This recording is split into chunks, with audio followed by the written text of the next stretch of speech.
video, I'm going to go over a few things that I commented on in your submissions to talk about how to develop the bandana without just mirroring the image. I think mirroring seems like a good solution until you look at the whole thing and it starts to look like a Rorschach test, or it looks like kind of grotesque or unintentional. So first, I'm just going to do a quick version of what I'm talking about by mirroring. So if I take something like this, an artwork that I developed to look like a little bouquet or sprig, and simply, I'll even start by turning it and say, oh, that would look nice in the corner.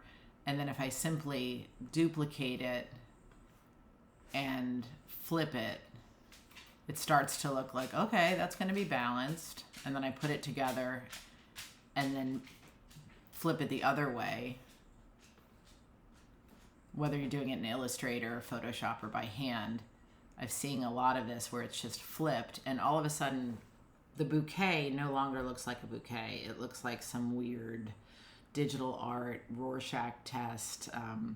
I end up focusing much more on like what looks like a mouth and teeth here than I ever did on the flowers, which were the original focus of my design. And that's why I'm pushing back on it, because you think it looks balanced, but it just looks weird. So what I'm going to ask you to do instead is to think about each corner as its own design element. Even if it's the similar looking thing in every corner, you don't have to mirror it. So let's say the simplest thing to do would be to take this, duplicate it. Instead of mirroring it, I can rotate it into the next corner. And already what's happening is the interaction between the two elements is not mirrored. It's just rotated. And so I'm going to do that again by duplicating it and rotating it 180. So you get to have that balance without the weird grotesque thing happening in the center, and actually the center starts to look kind of nice. It doesn't mean it's done, because I would say you'd still want to figure out, like, how do you want the center to resolve itself? Do you want it to have open space that looks intentional, or do you want it to connect? So I'm going to first, just moving it into position so it feels a little bit more balanced. I'm going to first make a version that looks like I want that open space. So I'm going to zoom in. I'm going to merge those together just to make the video a little bit easier.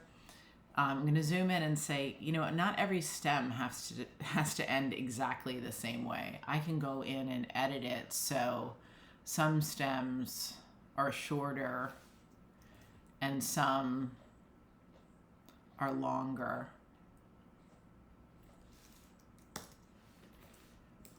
Or maybe there are some that curve a little bit, so that not every single one looks exactly the same.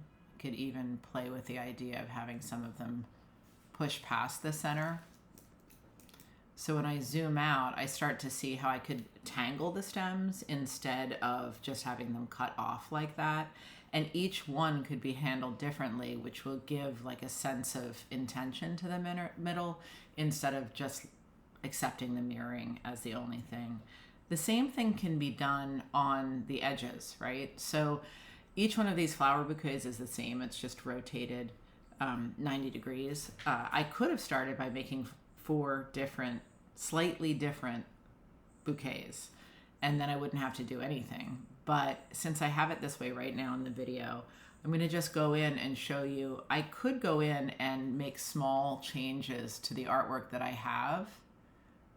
So even taking like a bud or two and changing the orientation of it just a little bit. So I'm just warping that into place here. Taking something like this and rotating it. Oops, my bad. I meant to remove it. There we go. And maybe rescaling it and putting it into a different position is going to start to feel like there's some intentional variation, and it's not just that same thing happening over and over again. You can do a couple of the leaves too, and you don't have to make a lot of changes.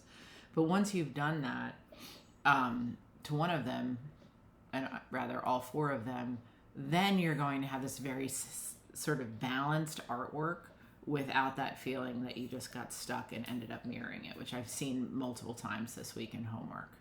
So I'm going to stop this first video here, and I'm going to move on to a second video where I build a bouquet 4 times with the same elements so that I have that variation without having to fix everything to mix it up. Okay.